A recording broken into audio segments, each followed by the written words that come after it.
આપણે જે ગાય 45 થી 50 મહિને વિયાતી એ આપણે 27 મહિને વિયાણી છે.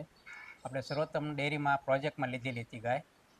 એટલે દર મહિને આપણે ડૉક્ટર સાહેબ આવતા, તપાસ કરતા, એના માટેનો આપણે બચ્ચા દાણ આપતા, દવા આપતા.